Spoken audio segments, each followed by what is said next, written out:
a former Greek Orthodox priest, were led telepathically to an area outside of Jerusalem by the Pleiaren, and they found and dug their way into an abandoned ancient tomb. The stones on the floor, concealed for a while, for 2,000 years apparently, resin-encrusted, animal skin-wrapped scrolls, which they took out and removed from that location. When they opened up one, they found they were in Aramaic. So Isha Rashid took the scrolls, began a translation process. In something like 7 years, he sent Meier about 1/3 of these scrolls, translated from the Aramaic, in which they originally were, into German. He let Meier know that he was now virtually on the run with his family for their lives. He told Meier that there were certain religious factions of a couple major religions that found out that he had these scrolls and that wanted to take possession of them themselves. The information would prove to be enormously heretical.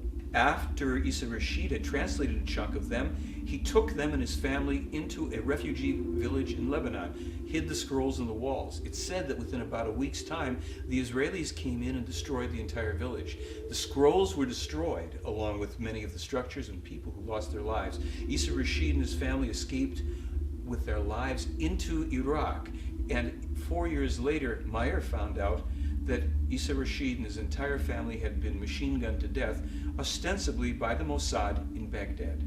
For instance, Jmmanuel foretold the coming of another prophet. He named him as Muhammad. He claimed that while this man would be a true prophet, his teachings would also be corrupted and a false and evil cult would be created from them that would give the Israeli people, the distant descendants, no peace until the end of time, unless, hopefully, both the Israelis and their enemies could make a conciliatory and honest peace with each other. The Talmud of Jmmanuel contains prophecies about the fires that would darken the sky when greedy and power-hungry people would ignite the very oil of the earth. The Talmud of Jmmanuel was discovered in 1963. The fires from the Gulf War that darkened the skies did not occur until 1991, 18 years after the Talmud was discovered. There are two artifacts that are shown in this book that Meier discovered in the tomb where the Talmud of Jmmanuel was discovered. The first one was a small figurine that Meier says was left by the Indian healers with Jmmanuel, the men who came and ministered to him over those 3 days while he was sequestered in the tomb.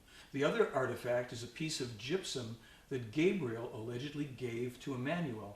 Both of these